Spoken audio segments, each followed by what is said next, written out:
কবরের যাত্রীরা কবরে কিন্তু প্রশ্ন তিনটা, জোরে বলুন তিনটা, আবার বলেন কয়টা কয়টা? এরা পীরের জন্য তিনটা, মুরিদের জন্য তিনটা, ধনীর জন্য তিনটা, গরিবের জন্য তিনটা, মেম্বার চেয়ারম্যান এমপি মিনিস্টারের জন্য তিনটা। প্রথম নম্বর প্রশ্ন মান রাব্বুকা, দ্বিতীয় প্রশ্ন আমা দীনুকা, তিন নম্বর প্রশ্ন আমান নাবিয়ুকা। এই তিন প্রশ্নের মধ্যে কোথাও কি পাইছে তুমি চরমনাইর কিনা? আসতে কয় তুমি জামাত ইসলামের কিনা, তুমি সালসিনার কিনা, ফুরফুরা জৈনপুর, মাইজবান্ডার, রাজারবাগ, দেওয়ানবাগ, এই আওয়ামী লীগ, বিএনপি জাতীয় পার্টি, তুমি সৈয়দ বংশ, চৌধুরী বংশ, আসতে কয় আছে? তা যদি নাই থাকে আমার বাজানদেরকে বলবো, পর্দা আলে মা বোনদেরকে বলবো, বাজার সবসময় মনে রাখো কবরে কিন্তু কোনো দলাদলি কোনো পরিচয় নাই। যদি থাকতুই, যদি পারতুই, আল্লাহ রাসূল সাল্লাল্লাহু আলাইহি ওয়াসাল্লামের চেয়ে বড় পীর, বড় ওলি, গাউস কুতুব দুনিয়া থেকেও আসেও নাই, কোনোদিন আসবেও না। আল্লাহ রাবি দুনিয়ায় থাকা অবস্থায় তার কলিজার টুকরা সন্তান ফাতেমা রাদিয়াল্লাহু তাআলা আনহা তাকে ইঙ্গিত করে বলছিলেন, ইয়া ফাতেমা তো আনকিজি নাফসাকা মিনান নার, এ ফাতেমা রে, দুনিয়া থাকা অবস্থায় নিজে আমল করো, জাহান্নামের আগুন থেকে বাঁচো। এ ফাতেমা, যদি কবরে এই পরিচয় দাও আমি আখিরি জামানার নবীর মেয়ে, আল্লাহর হাবিব বলেন, ফাতেমা রে, এই পরিচয় কবরে কোনো কাজ হবে না। এ কবরের যাত্রী, আল্লাহর বান্দারা, হে পর্দার আড়ালের মা বোনেরা, আল্লাহ রাসূল সাল্লাল্লাহু আলাইহি ওয়াসাল্লাম যদি তার মেয়ের ব্যাপারে কবরে কোনো নাজাতের গ্যারান্টি দিতে না পারে, এমন কোন পীর, এমন কোন দল আছে, দলের নেতা নেত্রী আছে আপনাকে আমাকে নাজাত করে জান্নাতের ব্যবস্থা করতে পারবে? সেটা বলো পারবে? যদি নাই পারে আমার বাজানদেরকে বলবো, পর্দা আলে মা বোনদেরকে বলবো, বাজান ভালো করে বুঝে তারপর কবরে যাও, কারণ নেকি কামাই করার জায়গা কিন্তু দুনিয়া। বাজান, দুনিয়ার যে কোনো কাজের মধ্যে একবার নয়, দুইবার নয়, তুমি যদি 5 বার উঠোই যাও, আবার ওই কাজের ভিতরে চেষ্টা করলে কিন্তু আবার জিতবার আশা করা যায়। কিন্তু কবরের যাত্রীরা একবার যদি কেউ কবরে যদি যাইয়া ঠইগা বসো, আর দ্বিতীয়বার দুনিয়াতে আইসা আপিল কইরা জিতবার কিন্তু আর আশা নাই। বাজান, দুনিয়ার যে কোনো কাজের মধ্যে একটা সময় থাকে, একটা তারিখ থাকে, কিন্তু তোমার আমার মৃত্যুর মৌতের কোনো সময়ও নাই, তারিখও নাই।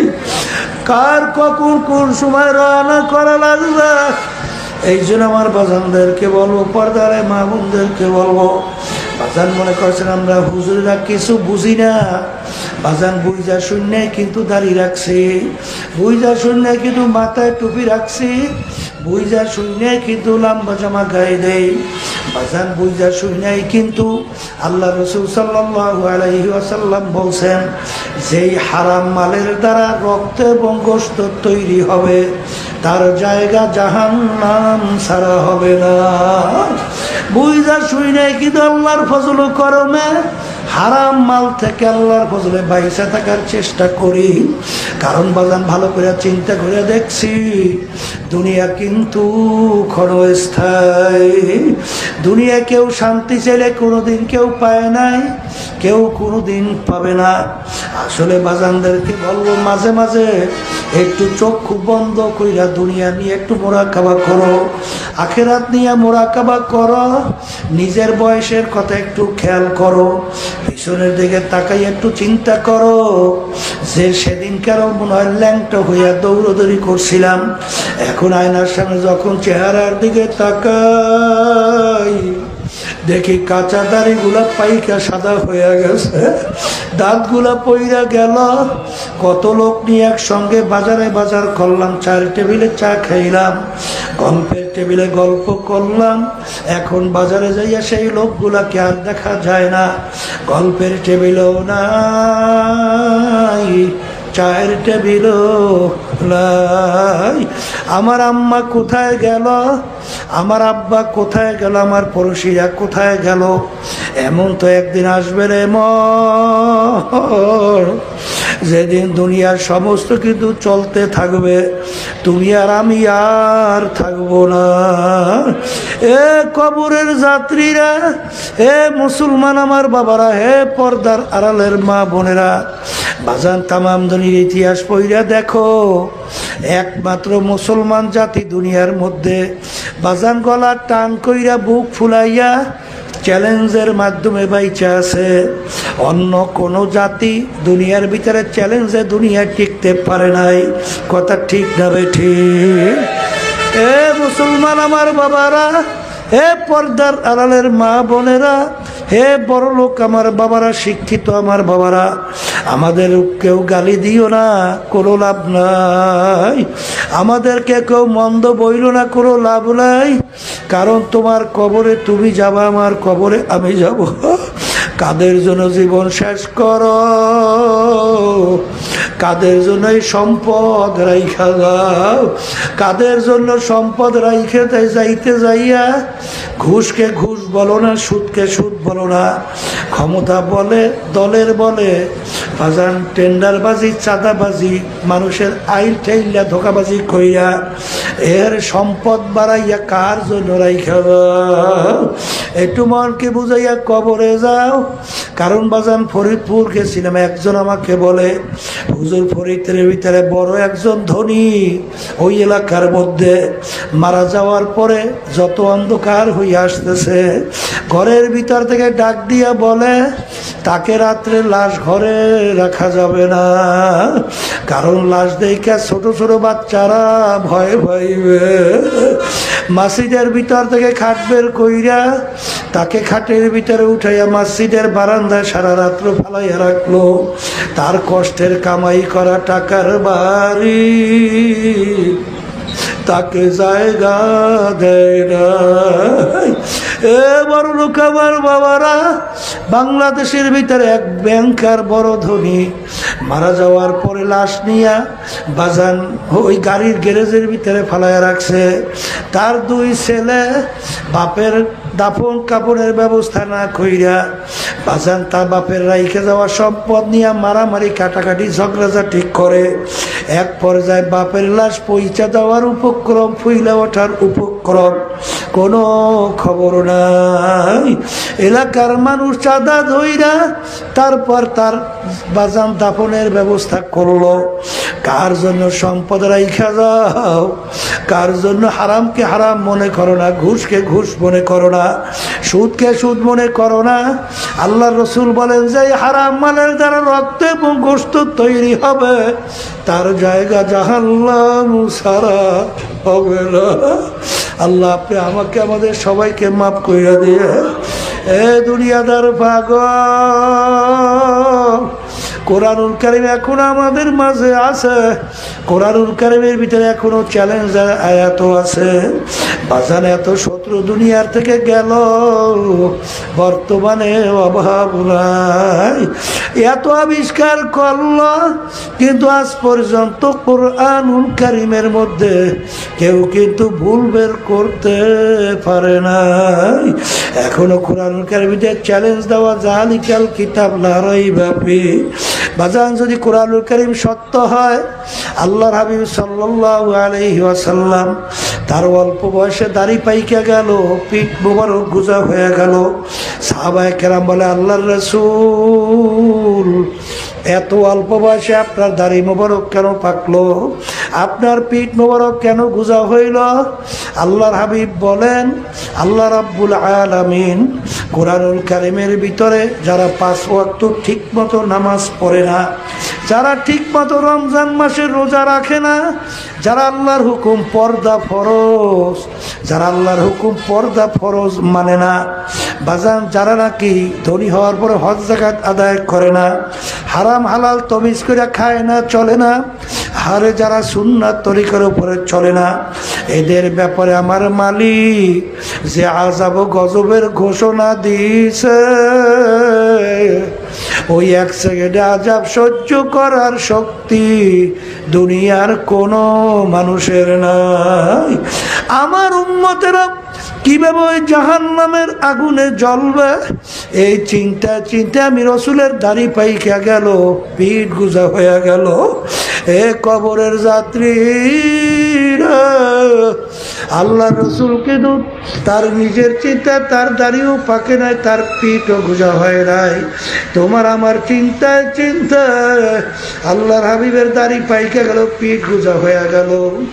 এ কবরের যাত্রীরা, সাহাবায়ে কেরামদের ইতিহাস পড়িয়া দেখো, আল্লাহর ওলিদের ইতিহাস পড়িয়া দেখো বাজান, তারা কিন্তু কাঁদতে কাঁদতে তারপর দুনিয়া থেকে বিদায় নিয়ে মাওলার কবরে গেল।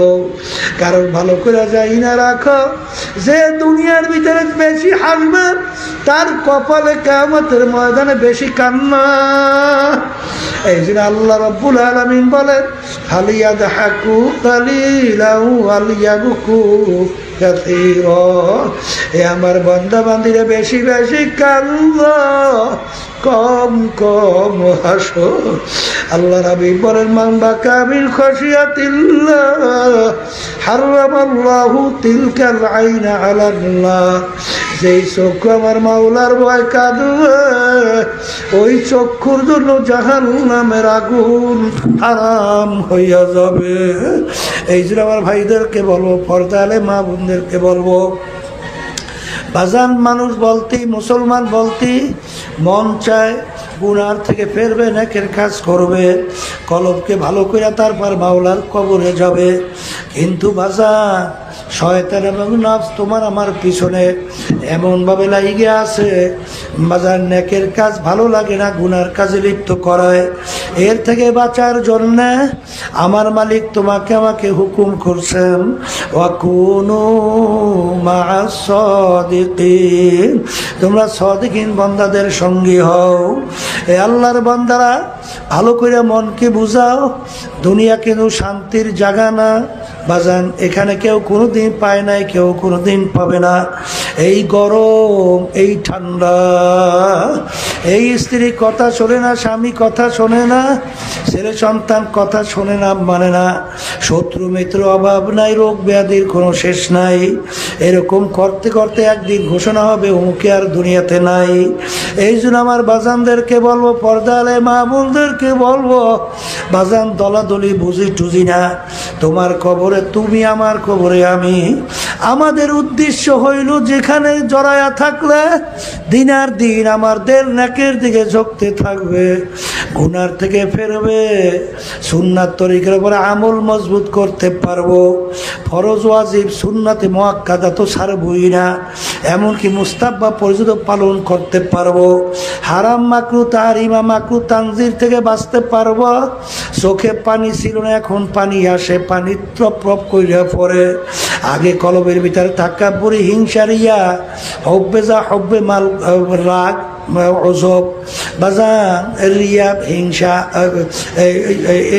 এরকম গীবাত সহ এই বিভিন্ন রোগ দিল কলব ভরা।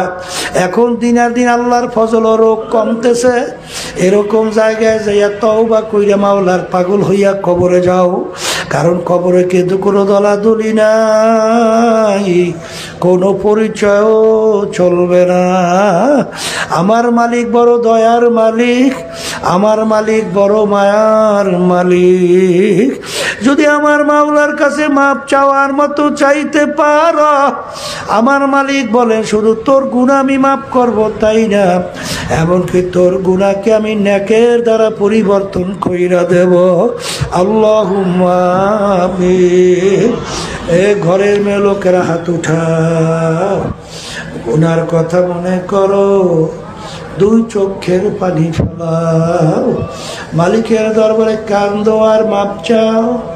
যদি কান্না না আসে মনকে বুঝাও, ওরে মন একদিন এই ঘরের দরজা দিয়া নতুন বউ হইয়া উঠছিল রে মন, কত মেয়ে লোককে শরবত খাওয়াইল, কত মেয়ে লোকে বাতাস করলো। আবার এমন একটা দিন আসবে এই ঘরের দরজা দিয়া মরা লাশ হইয়া বের হওয়া, ছেলে কানবে মামা করে, মেয়ে কানবে মামা করে, জবাব তো আর দিবা না। আল্লাহ আপনি মাঠের দিকে চাইয়া দেখেন আপনার বান্দারা কিভাবে কান্দে। মালিক আমাদের ছেলেও মরে নাই, মেয়েও মরে নাই, গুনাহ করে বসে রে, মাফ করে দেন গো মাওলা, মাফ করে। আল্লাহর বান্দারা জোর করিয়া কান্দে, জোর করিয়া কান্দে। সন্তান মারা গেলে চোখে পানি আসে, সম্পদ নষ্ট হয়ে গেলে চোখের ভিতরে পানি আসে। তোমার আমার গুনার কারণে জাহান্নামের আগুন জ্বলছে, ওই জাহান্নামের আগুন চোখের পানি ছাড়া ঠান্ডা হবে না। আল্লাহ যাদের উসিলায় মাহফিল হইল, যারা মাহফিলের জন্য চেষ্টাকারী সাহায্য করলো, আমরা যারা মাহফিলে উপস্থিত হয়ে গেলাম, আমাদের সবার উপরে খাস মেহেরবানি নাযিল করেন আল্লাহ। আল্লাহ আমরা যারা হাত তুলছি জানি না এই উপস্থিতির কার আম্মা, কার আব্বা, কার দাদা দাদু, নানা নানা আত্মীয় স্বজন ওই অন্ধকার কবরে শুয়ে আমাদের দিকে চেয়ে আছে, আমাদের জন্য দোয়া করেনি। মালিক আমরা দোয়া করলাম, দয়া মায়া করে তাদের কবরকে বেহেশতের বাগান বানায়া দেন। আল্লাহ মাহফিলকে আপনি হেদায়েতের জরিয়া বানায়া দেন। আমি কে কোন নিয়াতে হাত তুলছে জানি না, সবাই দিলেন নেক মাকসাদ গুলা পুরা করে দেন। সুবহান রাব্বিকা রব্বিল ইজ্জাতি আম্মা ইয়াসিফুন ওয়া সালামুন আলাল মুরসালিন আলহামদুলিল্লাহি রাব্বিল আলামিন। একটা ছেলে হাফেজ হয়েছে, বলেন আলহামদুলিল্লাহ। আলহামদুলিল্লাহ হইতেছে ওই কিনা ছোট্ট বাচ্চা, মাশাআল্লাহ। ছেলের নাম ফয়সাল হোসেন, পিতা মোহাম্মদ হারুনুর রশিদ, গ্রাম বারবকুণ্ড, অলিনগর। কি সুন্দর ছিল, ওই ওইখানে কুস্তি আছে, খালি ঘুরে আরাম সব শেষ করছে। আল্লাহ আমিন। আল্লাহ অনেক বিভিন্ন রোগের জন্য দোয়া চাইছে, আমি অসুস্থ দোয়া করতেছি, আমাদের সবার রোগবাদী সুস্থ করে দেয়। আল্লাহ কে কোন নিয়তে হাত তুলছে জানি না, সবার দিনের নেক মাকসাদ পুরা করে দেয়। পর্দালে মা বোনরা কোন নিয়তে হাত তুলছে জানি না।